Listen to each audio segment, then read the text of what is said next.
유대 베들레헴에 어두운 밤이 찾아왔습니다. 하지만 그 밤에도 목자들은 못된 짐승과 또 도둑들에게서 양을 지키기 위하여 목자는 깨어서 양을 지키고 있었습니다. 그런데 바로 그때 아주 강한 빛이 하늘에서 비쳤습니다. 그리고 목자들에게 천사들이 말했습니다. 지극히 높은 곳에서는 하나님께 영광이요, 땅에서는 하나님이 기뻐하는 자들 중에 평화로다 라고 얘기했습니다. 그 당시의 상황을 보면 칠흑같이 어두운 가운데에 환한 빛이 비치고 천사들이 나타나서 이 얘기를 했을 때 그 목자들의 마음은 어떤 마음이 들었을까요? 대단히 무섭기도 하고 경이롭기도 하고 또 그 말이 무슨 말인지 그런 궁금증도 생겼을 것 같습니다. 그런데 천사들이 이 말을 하고 난 다음에 동네에 들어가서 말 구유에 누워있는 아기를 찾아보라고 얘기했고 그에게 경배하라고 얘기했습니다. 목자들은 그 천사의 얘기를 듣고 정말 그러한가 찾아가서 말 구유에 누워있는 아기 예수님을 보고 정말 그러하구나, 그리고 요셉과 마리아에게 자신들이 경험한 그 천사들의 있었던 이야기를 다 해줬습니다. 놀라운 일들이 일어났기 때문에 모두가 그 얘기를 듣고 또 깜짝 놀랐겠지요. 그리고 목자들은 이 아기 예수님에게 경배하고 돌아갔다고 말씀하고 있습니다.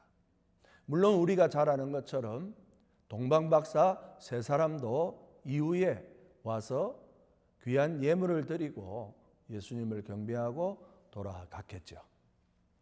우리가 잘 알고 있는 예수님이 말 구유에서 태어나시고 또 목자와 동방박사들의 경배를 받은 그 이야기를 우리는 알고 있습니다.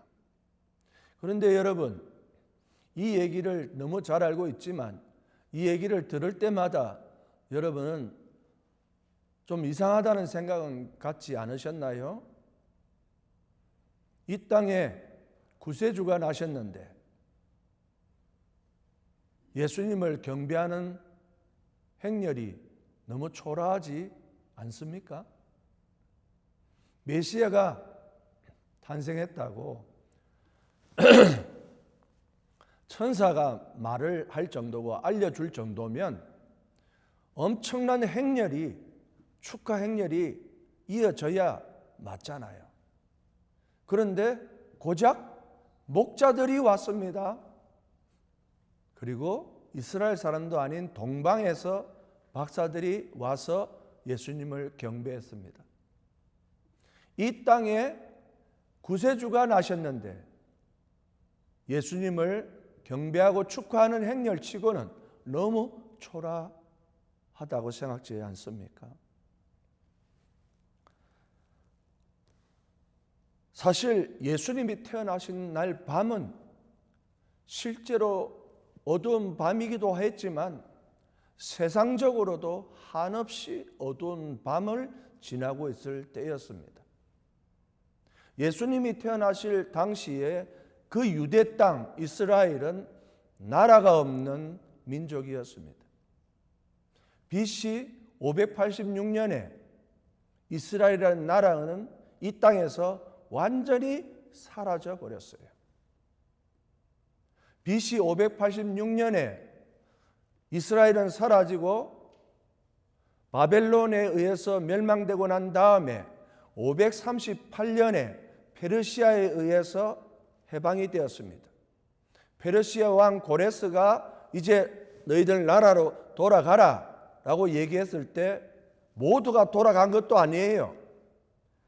수백만이 잡혀갔지만 예루살렘으로 돌아온 사람들은 불과 5만 명밖에 안 됩니다. 이스라엘 나라가 그런 나라예요.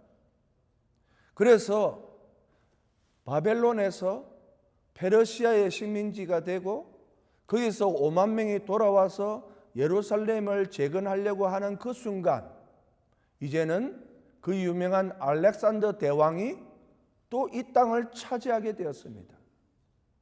또 식민지가 되었어요. 그런데 알렉산더 대왕이 갑자기 젊은 나이에 죽고 이제는 로마가 이 유대 땅을 다스리게 되었습니다. 그리고 언제 이스라엘이 진짜 지금의 저 중동에 있는 이스라엘이 되었느냐? 1948년에 처음으로 나라가 되었습니다. 그러면 BC 586년에서 AD 1948년이면 대충 합쳐도 2500년입니다. 이스라엘이라는 나라가, 이 민족이 2500년 동안 나라가 없었어요. 나라 없는 백성이 어떻게 살았을까 상상이 가시죠? 그런데 이스라엘도 한번 발버둥 친 적이 있었습니다. 그게 바로 유명한 마카비 혁명이었어요. 사실은 이스라엘 사람들이, 저 유대인들이요, 우리는 12월 25일을 메리 크리스마스로 성탄절로 지내지만 저기 유대에 있는 이스라엘 사람은 이 성탄절날 12월 25일을 하누카라 그래서 자기들 독립기념일로 지켜요. 하누카라고 하는 이 말이 하스모니안이라는 왕조에서 왔습니다. 하스모니안 왕조라는 이 왕조가 언제 생겼느냐? BC 142년에 독립운동을 해가지고 이 이스라엘 지역에 잠깐 79년 정도 자치국가가, 자치나라가 생겼어요. BC 142년에. 그런데 79년 지나서 BC 63년에 로마의 폼페이 장군에 의해서 또 그 왕조가 멸망했습니다. 좀 살만한가 싶은데도 멸망해버렸어요. 심지어 그 하스모니아 왕조는 유다의 자손도 아니에요. 레위 자손이에요. 그렇기 때문에 이스라엘은 굉장히 혼란한 시국에 놓여 있었습니다. 그러고 나서 그 하스모니아 왕조가 무너지고 난 다음에 들어온 게 바로 우리가 알고 있는 헤롯 대왕입니다.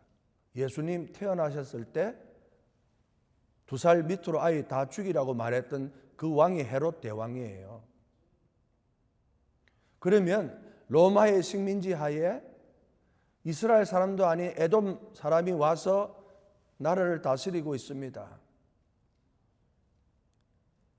이스라엘은 이제 식민지와 이 로마에다가 세금을 갖다 바쳐야 돼요. 이 삶이 얼마나 힘들었겠습니까? 하루하루 사는 게 너무너무 힘들었어요. 힘있고 권력 있는 사람들은 로마에 아부하면서 자기들이 살아갔겠지만 돈 없는 백성들은 어떻게 살아갑니까? 살 수 없지요.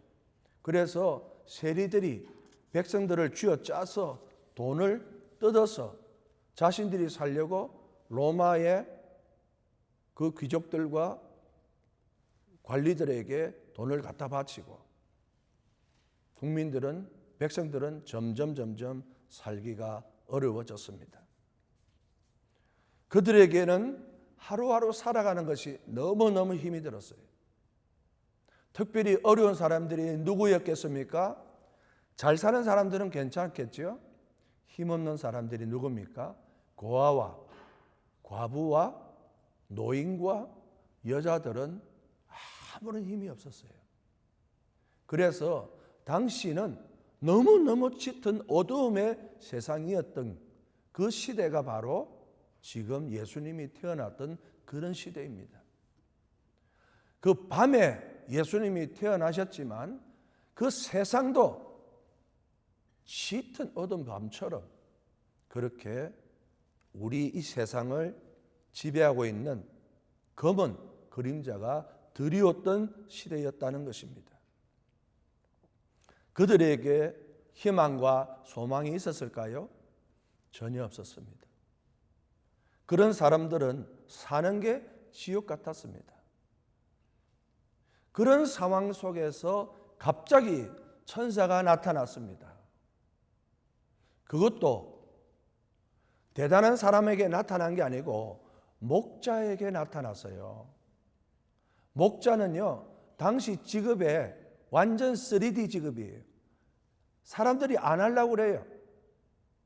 지금 여러분 밤에 양을 지키고 있잖아요. 이것만 보더라도 지금 야간 잡을 뛰고 있잖아요. 예? 밤에 잠을 자야 되는데 양을 지키고 있잖아요. 아마 제 생각에는 이교대로 뛰었을 것 같아. 낮에 지키는 사람, 밤에 지키는 사람. 목자가요, 너무너무 힘든 잡이었어요. 그런데 예수님 태어나셨다는 얘기를 왜 고위 관리들이나 잘 사는 사람들에게 나타나지 아니하고 이 목자들에게 나타났느냐 이 말이에요. 너무너무 고달프고 밤에 늑대가 와서 양을 잡아가려고 그러면 이 목자는 어떻게 됩니까? 그 늑대하고 싸워야 돼요. 도둑이 와서 양을 잡아가려고 그러면 그 도둑하고 싸워야 됩니다. 그 삶이 얼마나 고달프겠습니까? 그런데 그들에게 이 천사가 와서 하늘에는 영광이요 땅에서는 기뻐하심을, 하나님이 기뻐하심을 입은 자들 중에 평안하다라고 하는 메시지가 전해졌다고 하는 것입니다. 사랑하는 여러분, 이들에게 이 말이 마음에 와 닿았을까요? 천사가 야, 동네에 들어가서 말구 위에 있는 아기를 봐봐. 그 아기가 우리의 구세주야. 그게 정말로 와 닿았을까요? 무슨 말이지? 구세주가 났다는 게 무슨 말이지? 갑자기 목자가 직업이 바뀌어서 돈 많은 사람으로 변했나요? 아니죠. 천사의 말대로 그냥 아기를 확인하고 경배하고 간 것에 불과합니다. 그런데 왜 하나님께 영광이고 하늘의 영광이고 이 땅에서는 하나님이 기뻐하는 자들 가운데 평화라는 메시지를 이 천사들이 목자에게 주었는가라고 하는 것을 우리는 생각해 보게 됩니다. 이 상황이 결코 정말 영광과 평화를 주는 상황이 아니라는 것을 말씀드리고 있는 겁니다. 사랑하는 성도 여러분, 여러분에게 오늘 성탄이 정말 기쁜 날입니까? 목사님, 저는 하나도 기쁘지 않습니다. 기쁘다고 좋았는데 노래 부르는데 내 마음은 여전히 우울합니다. 이 목자들하고 똑같아요. 깊은 어두운 그 세상을 살아가는 사람들에게 천사가 전해준 말이 어떤 말일까요? 정말 평화일까요? 그렇지 않습니까? 예수님이 오신 이 날을 우리가 생각해 보아야 한다는 것입니다. 무엇이 평화이고 왜 그들에게 이 말씀을 천사가 전해 주었느냐? 그래야 우리도 정말 기쁜 날이 되고 하나님께 영광이고 땅에서는 평화라는 그 말을 외칠 수 있잖아요. 내 삶이 지옥인데 무슨 기쁨이 있고 영광이 있느냐 말이에요. 늘 아웅다웅 살고 내가 저 사람을 이기지 않으면 나는 죽는다. 그러니까 내가 저 사람을 이겨야 돼. 그런 생각 갖고 있는 사람이 마음에 평화가 있겠습니까? 그렇잖아요. 하루하루 살지 않으면 내 손에 쥐는 게 없는데 그게 무슨 영광이에요, 영광이. 그런데 천사는 우리에게 하늘의 영광이고 땅의 평화라고 얘기를 한다는 거예요. 그런데 저는 생각이 들게 하늘에는 영광이라 그 말은 좀 이해가 될 것 같아요. 왜냐하니까 구세주가 났다니까 하늘에는 영광이구나, 하나님께 영광이구나, 그건 어느 정도 이해가 돼요. 그런데 왜 평화라고 하였을까? 말씀드린 것처럼 평화스럽지 않는데 그런 생각이 참 많이 들었습니다. 그러니까 이 말씀은 가만히 들어보면요, 어떤 말이냐면요, 이스라엘 백성들에게, 우리들에게 해주는 말이 아니고요, 누가 선포하는 말입니까? 천사와 하나님이 우리에게 주는 선포하는 말이에요. 우리가 알든 모르든, 우리가 깨닫든 깨닫지 못하든 그냥 기쁜 소식을 우리에게 알려주는 거라는 말이에요. 제가 이 말씀을 드리면서 깊이 묵상을 해봤어요. 와, 하나님이 우리한테 알려준다는 이게 무슨 말일까? 하늘의 영광이고 땅에는 평화라고. 그러다가 문득 떠오르는 생각이 있었어요. 여러분 반려견 많이 키우시죠? 요즘 보면 각 가정에 강아지들, 고양이들 기르시잖아요. 저는 동물을 별로 안 좋아합니다. 예, 개인적으로. 왜냐니까 털이 너무 많이 날려가지고. 예. 그런데 동물에 관련된 뭐 다큐멘터리라든지 이런 뭐 TV 프로그램이나 이런 걸 많이 봐요. 그런데 한 번은 보면서 그런 것을 한번 본 적이 있어요. 마음이 참 착하고 따뜻한 사람이 있었어요. 그런데 길을 가다가 어떤 길을 잃은 이 개가 몸에 배가 볼록 튀어나와 있는 거예요. 그런데 심상치 않다고 느낀 거예요. 그런데 그냥 길에 돌아다니는 개예요. 자기가 기르는 개도 아니에요. 그런데 마음이 너무 슬퍼. 그 아이를 보니까 막 마음이 이렇게 아이를 도와주고 싶다는 마음이 생겼어요. 그래서 그 아이를 데리고 잡아가지고 병원에 갔어요. 도대체 얘가 무슨 문제가 있느냐. 그랬는데 아이가 그 안에 암 종양이 있다는 거예요. 그러니까 얼마나 불쌍하겠어요. 길에 돌아다니다가 뭘 잘못 먹고 하여튼만 몸이 망가졌잖아요. 그런데 개는 그 사실을 알까요, 모를까요? 전혀 몰라요. 그냥 그날 맛있는 거 먹으면 그냥 좋은 거예요. 자기 몸에 암덩어리가 있다는 것도 몰라. 자기 몸이 계속 이 암덩어리가 바깥으로 나와서 막 볼록볼록 튀어나왔는데도 전혀 신경 쓰지 않아요. 그냥 그날 맛있게 먹으면 그게 좋은 거예요. 그런데 이 길에 다니는 개를 품어서 병원에 가서 결과를 보고 그 아이를 구조했던 그분의 마음이 너무너무 마음이 아픈 거예요. 불쌍히 여기고 있으니까. 그런데 의사 선생님이 그분에게 말을 한 거죠. 이 암이기는 맞는데 이 암을 지금 빨리 수술하면은 나을 수 있습니다. 이렇게 얘기를 한 거예요. 그런데 제가 말씀드린 게 바로 이거예요. 그 얘기를 들은 그 분이 얼마나 기뻐하는지. 예? 그 의사 선생님이 암에 걸렸지만 지금 수술하면 나을 수 있습니다라는 얘기를 듣자마자 아마 고래고래 고함을 지르면서 그 개한테 쫓아가는 거예요. 개는 그 말을 알아들을까요? 못 알아들을까요? 못 알아듣죠. 못 알아듣죠. 그런데 이 분은 어떤 마음이에요? 너무 굿뉴스예요. 너무 기쁜 소식이에요. 걔가 알아듣든 알아듣지 않든 가서 걔한테 말을 하는 거예요. 야, 너 살 수 있대. 너 수술하면 살 수 있대. 너 이제 살았어. 걱정하지 마. 너 이제 괜찮을 거야.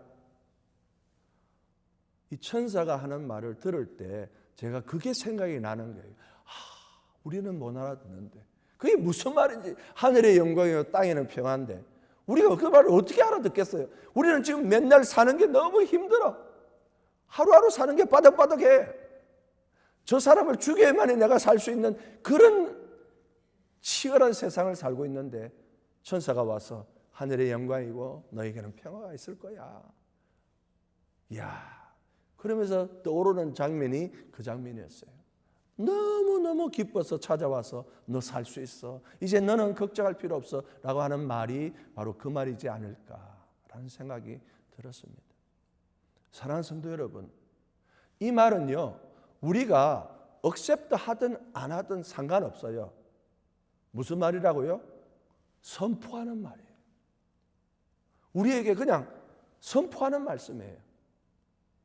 얼마나 귀한 말씀인지 몰라요. 우리를 그것을 깨닫는 자만이 무엇을 얻을 수 있어요?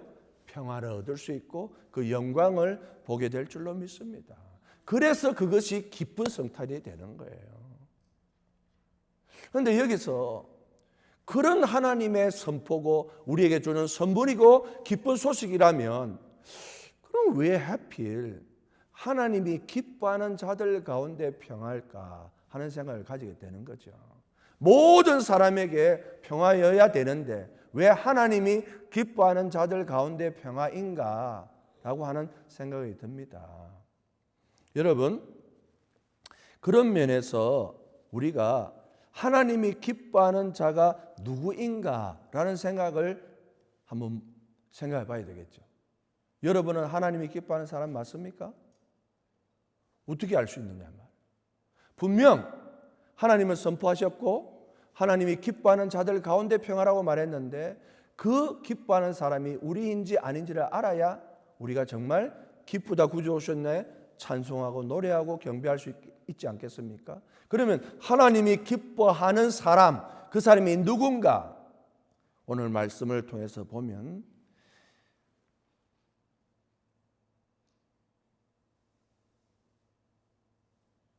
힘없고 돈 없고 아무런 능력이 없는 사람, 다른 말로 하면 하나님을 필요로 하는 사람이 하나님이 기뻐하는 사람이라. 하나님을 필요로 하는 사람. 왜 이 말씀을 드리느냐? 하나님을 필요로 하는 사람이 과연 누구일까? 여러분, 이 세상에서 하나님을 필요로 하는 사람들은 뭐가 없는 사람들이에요. 역으로 생각하면 뭐를 가진 사람은 하나님을 찾겠습니까? 안 찾겠습니까? 안 찾아요. 그러면 자기를 안 찾는 사람을 하나님이 기뻐하실까요? 기뻐하지 않아요. 예를 들어 봅시다. 돈이 많은 사람은 자신의 문제를 뭐로 해결하려고 하겠습니까? 돈으로 다 해결하려고 그래요. 문제 있으면 늘 하는 말이 있잖아요. 얼마면 돼? 맨날 하는 소리.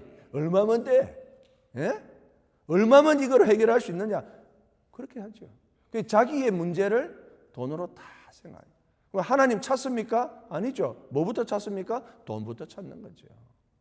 힘이 건강하고 힘이 좋은 사람은 누구부터 찾아요? 뭐부터 찾습니까? 자기 힘을 찾아요. 자기를 더욱더 의지하는 사람이죠. 권력 가진 사람은 권력을 찾고 그 권력을 의지하는 사람이죠. 그런 사람들이 하나님을 찾을 수 있을까? 결코 하나님을 찾지 않습니다. 하나님은 자기를 찾는 자를 좋아하시고 하나님을 자기를 찾는 자를 하나님이 기뻐하신다는 사실을 우리는 기억하고 하나님이 평화를 주는 사람은 하나님이 기뻐하는 자들 가운데에 주는 그 평화라는 사실을 꼭 알아야 된다는 사실이에요. 잠언 8장 17절에 제가 몇 번 말씀드렸습니다. 나를 사랑하는 자가 나의 사랑을 잊고 나를 간절히 찾는 자가 나를 만날 것이라 그랬어요. 나를 사랑하는 자가 나의 사랑을 입어요. 나를 찾는 자가 나를 만날 것이라 그랬습니다. 마가복음 10장 25절에 예수님께서 말씀하셨습니다. 낙타가 바늘기로 들어가는 것이 부자가 하나님 나라에 들어가는 것보다 쉬우니라 그랬어요. 왜 이 말씀하셨겠습니까? 부자는 하나님을 잘 찾지 않는다는 거예요. 그런데 꼭 부자만 그렇다는 얘기 아닙니다. 예를 들어서 그렇다는 얘기죠. 그런데 부자라 하더라도 하나님이 필요하지 않을까요? 돈 많아도 어떤 일이 있을 때 하나님을 찾게 됩니까? 돈 많아도 자기가 죽을 병 걸리면 하나님 찾게 돼 있어요. 아무리 가난해도 하나님 안 찾는 사람도 있지 않겠습니까? 그러니까 지금 하나님께서 말씀하시는 것은 돈이 많고 작고 건강하고 안 건강하고의 문제보다도 하나님을 찾고 하나님의 도움이 필요하다고 구하는 자, 그 자가 하나님이 기뻐하시는 자라는 것을 말씀해 주시는 거죠. 바로 그 자에게 무엇을 주신다고요? 평화를 주신다고 말씀하고 있습니다. 여러분이 하나님을 찾고 있습니까? 여러분에게 하나님이 필요합니까? 아니면 여러분은 여러분 스스로 살아갈 수 있다고 생각하십니까? 그것에 따라서 평화가 있을 수도 있고 없을 수도 있습니다. 돈 많은 사람 생각해 보세요. 맨날 마음이 불편합니다. 돈이 많은데 왜 불편할까요? 좋은 집에 비싼 차 타고 하는데 왜 불편할까요? 고민할 게 많습니다. 왜? 돈이 많으니까 제일 먼저 뭐를 해야 되겠습니까? 지켜야 될 거 아니에요. 누가 훔쳐갈까 싶어서 그거 짓게 되잖아요. 그래서 금고도 막 엄청나게 큰 거 짓기고, 예? 그러다가 금고가 좀 마음에 안 들면 또 다른 거로 바꾸고, 예? 제가 어떤 아는 분이 있는데요. 그분은, 예? 엄청 돈을 많이 벌어요. 그런데 돈을 잘 못 써요. 왜 못 쓰는 줄 아세요? 돈 번다고 돈을 못 써요. 그 말 이해하시겠어요? 돈 버는 것 때문에 돈을 쓸어갈 시간이 없는 거죠. 뭐 때문에 돈을 버는지 모르겠어요. 맨날 구지리한 옷을 입고 다녀. 그렇죠. 아니 좀 사시고 이러니까 좀 여유를 가지세요. 그러니까 아이고 하루 안 벌면 큰일 납니다. 그렇게 하면 말라고 사느냐 이 말이에요. 그렇죠. 그래서 우리가 하나님이 주시는 평안은 아무 누구에게나 주는 평화가 아니라 하나님을 찾는 자, 하나님의 도움이 필요한 자, 하나님에게 구하는 자, 그런 자들에게 하나님이 기뻐하시는 자들에게 주는 평화라는 사실을 기억하셔야 됩니다. 사랑하는 성도 여러분, 예수님의 성탄이 우리에게 말할 수 없는 큰 기쁨인 것은 우리에게 하나님의 도우심과 은혜가 정말 필요하고 이 땅에 하나님이 찾아오셨기 때문인 줄 믿으시기를 바랍니다. 우리는 알지 못해요. 그런데 우리가 필요한 것을 하나님이 아시고 우리에게 오신 것이죠. 그래서 우리에게 평안이 있는 것입니다. 우리에게 기쁨이 있는 것이죠. 세상은 지금 전쟁 중에 있습니다. 무엇을 위해서 그토록 참혹한 전쟁을 하는지 알 수 없습니다. 여러분, 전쟁이 나면 수많은 사람이 죽습니다. 사람만 죽나요? 팔, 다리가 절단되고 눈을 잃어버리고 살아가는 사람도 많습니다. 가족도 잃어버리고 이 추운 겨울에 엄동설 안에 들어가서 몸을 맡길 만한 곳도 없이 추위에 벌벌 떨고 있는 그런 사람도 있습니다. 부모를 잃은 아이도 있습니다. 아이를 잃은 부모도 있고 온 가족이 몰살된 그런 가정도 있습니다. 무엇을 위해서, 누구를 위해서 전쟁을 하는 것일까요? 그런데 그곳에 누가 오셨다는 겁니까? 우리의 예수 그리스도께서 오셨다는 것이죠. 그것이 바로 성탄이고 그런 자들에게 무엇을 주십니까? 평화를 주신다고 말씀하시는 거예요. 그래서 성탄이 그들에게 기쁨이 되는 것입니다. 우리에게 성탄이 정말 기쁜 이유는 그 이유 때문에 기쁜 것이지 그렇지 않다면 그 성탄은 그저 파티하기 좋은 날로 생각될 수도 있습니다. 굳이 세상의 전쟁을 말하지 않아도 우리 삶과 인생 자체가 전쟁같이 살아가는 자들도 많이 있습니다. 가정의 불화로 부모와 자녀가 갈등을 겪고 괴로워하는 자들도 많이 있습니다. 사람들 간에도 미움, 다툼, 시기, 질투, 남을 죽이고자 하는 마음이 불같이 일어나는 사람도 있습니다. 세상은 온통 어두움과 사망의 깊은 밤을 지나고 있습니다. 그런데 그런 곳에 예수님께서 이 땅에 오신 성탄이 우리들에게 위로가 되는 줄 믿습니다. 여러분에게 정말 메리 크리스마스가 되기를 다시 한번 간절히 축원드립니다. 그러면 그런 하나님을 찾는 자, 힘이 없는 자, 도움이 필요한 자, 그런 자들에게 평안을 주신다는데 그 평화가 과연 무엇일까 하는 겁니다. 오늘 말씀에서 우리가 꼭 기억해야 될 것은 하나님이 주시는, 하나님을 찾는 자들에게 주시는, 하나님이 기뻐하는 자들에게 주시는 그 평안은 자유함입니다. 자유함이 사탄의 올무에서 벗어나는 해방이고 죄에서 자유하는 평화를 말씀하시는 거예요. 어떤 분들은 가난한 자들에게 평화가 돈을 많이 주면 평화가 올 것 같고 힘없는 자들 병을 고쳐주면 나에게 평화가 있고 권력 없는 자들에게 힘을 주면 평화가 찾아올 거라고 생각을 하지만 사랑하는 여러분, 이 세상에는 그것으로 평화가 오지 않습니다. 아무리 돈이 많아도 평화는 없습니다. 힘이 많고 건강하더라도 진정한 평화는 오지 않습니다. 돈 많은 집에 항상 웃고 사나요? 그렇지 않죠. 건강한 사람이라고 사탄의 손아귀에서 벗어날 수가 있습니까? 힘과 권력이 있다 하더라도 사망의 심판 아래에서 벗어날 수가 있습니까? 아무도 없습니다. 우리는 내일을 알 수가 없이 살아가는 인간들이지 않습니까? 우리에게 제일 중요한 것은 죄에서 자유하는 평안인 줄 믿습니다. 사망의 올무에서 해방되고 더 이상 죄 아래에서 죄책감을 가지고 괴로워하지 않아도 되는 진정한 안식, 그것이 바로 최고의 평화인 것입니다. 그래서 예수님께서 오셨고 천사가 하는 말이 하나님이 기뻐하시는 자들에게 주는 그 평화, 죄에서 자유함을 말했던 것입니다. 제가 말씀을 준비하면서 생각나는 어떤 목사님의 말씀이 있어서 같이 한번 나누고 싶습니다. 어떤 목사님이 자기가 신학교를 다닐 때 자기를 가르쳤던 교목 교수님에 대한 얘기를 들려주었습니다. 그 교목 목사님이 기독교 학교에서 아이들을 가르치는데 기독교만 자꾸 가르치니까 아이들이 다른 종교도 좀 알고 싶습니다 라고 얘기를 요청을 한 거예요. 그래서 좋다, 다른 종교하고 기독교하고 왜 다른지 한번 알려줄게 해가지고 했는데 이 교목 목사님이 과목이 해필 또 불교였습니다. 불교. 그래가지고 불교를 열심히 공부를 했는데 공부를 해가지고 잘 모르겠더라는 거예요. 그래서 절에 갔습니다. 목사님이 절에 간 거예요. 아주 난리가 났겠죠. 그런데 그 불교에서도 가르치는 교수가 있을 거 아니에요. 그런데 그분한테 내가 목사라는 얘기 절대 하지 마시고 그냥 내가 강의를 들으러 왔다. 그래서 강의를 들으러 온 거예요. 이 젊은 애들하고 같이 강의를 들었습니다.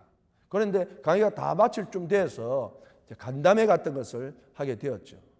그런데 그때 이 불교 교수가 얘기를 한 겁니다.